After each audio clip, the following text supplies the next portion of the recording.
क्रांती news, आवाज सर्वसामान्यांचा। कळवण आत्ताची सर्वात मोठी बातमी।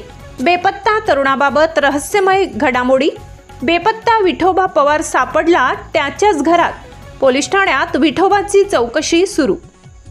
कळवण तालुक्यातील कळवण खुर्द गावात बेपत्ता झालेला तरुण, या प्रकरणात तब्बल 2 दिवसानंतर मोठा ट्विस्ट समोर आलाय।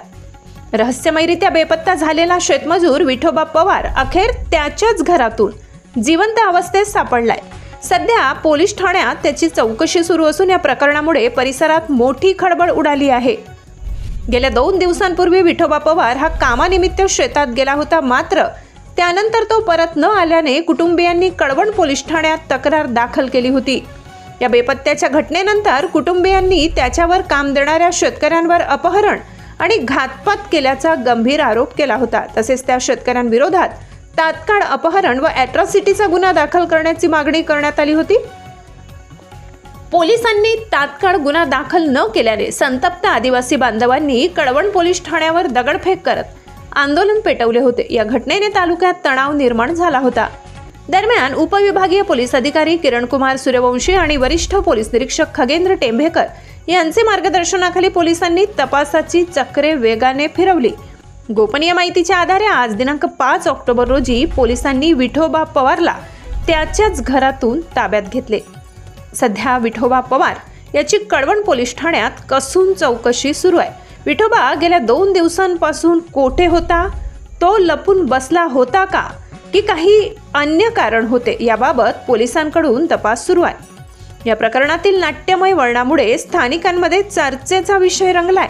बेपत्ता म्हणून 2 दिवस गावात खळबळ माजविणारा विठोबा चक्क स्वतःच्या घरातूनच सापडल्याने सर्वत्र आश्चर्य व्यक्त केले जात आहे। महाराष्ट्र क्रांती न्यूज साठी वृत्त संकलन विभाग, कळवण। परवा जो विठोबा पवार हा 3 तारखेला मिसिंग झाला होता, त्या संदर्भात मिसिंग दाखल होती आणि काल त्या अनुषंगाने आपण किडनॅपिंग विथ ॲट्रॉसिटीचा पण गुन्हा दाखल केला होता पोलीस स्टेशनला। सदर इसमाबाबत आम्ही 4 ते 5 टीम लावल्या होत्या शोध घेण्यासाठी। भरपूर ठिकाणी त्यांनी शोध घेतला, कारलेले CCTV वगैरे चेक केले। CCTVवरून असं निष्पन्न झालं की तो बाहेर कुठं गेलेला नाही, कळवणखुर्दच्या, म्हणजे तो बाहेर कुठं जाताना दिसला नाही आम्हाला।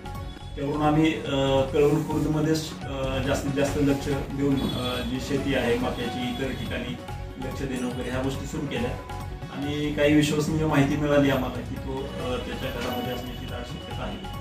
त्यावरून आम्ही टीम पाठवली आणि टीमने ज्यावेळी घरझडती घेतली त्यावेळी तो घरामध्ये मिळून आला। त्याची तब्येत ठीक आहे। आता त्याच्याकडे पुढील तपास आम्ही करत आहोत आणि या घटनेमागे नक्की सूत्रधार कोण आहे आणि त्याच्या मागे कोण मास्टर माइंड आहे याचाही आम्ही सखोल तपास करतोय आणि योग्य ती कायदेशीर कारवाई आम्ही करीत आहोत। कालची दगडफेकीची घटना झाली, त्या संदर्भात आपण गुन्हा दाखल केला आहे आणि त्यावर काही कारवाई होणार? कालची जी दगडफेक झाली त्यामध्ये जे काही समाजकंटक होते तर त्यांच्यावरती आम्ही गुन्हा दाखल केलेला आहे आणि येत्या नजीकच्या काळात त्यांच्यावरती आम्ही कठोर कारवाई करणार आहोत। अशाच नवनवीन बातम्या पाहण्यासाठी आमच्या महाराष्ट्र क्रांती न्यूज या YouTube चॅनलला लाईक करा, सबस्क्राईब करा आणि बेल आयकॉनला प्रेस करा।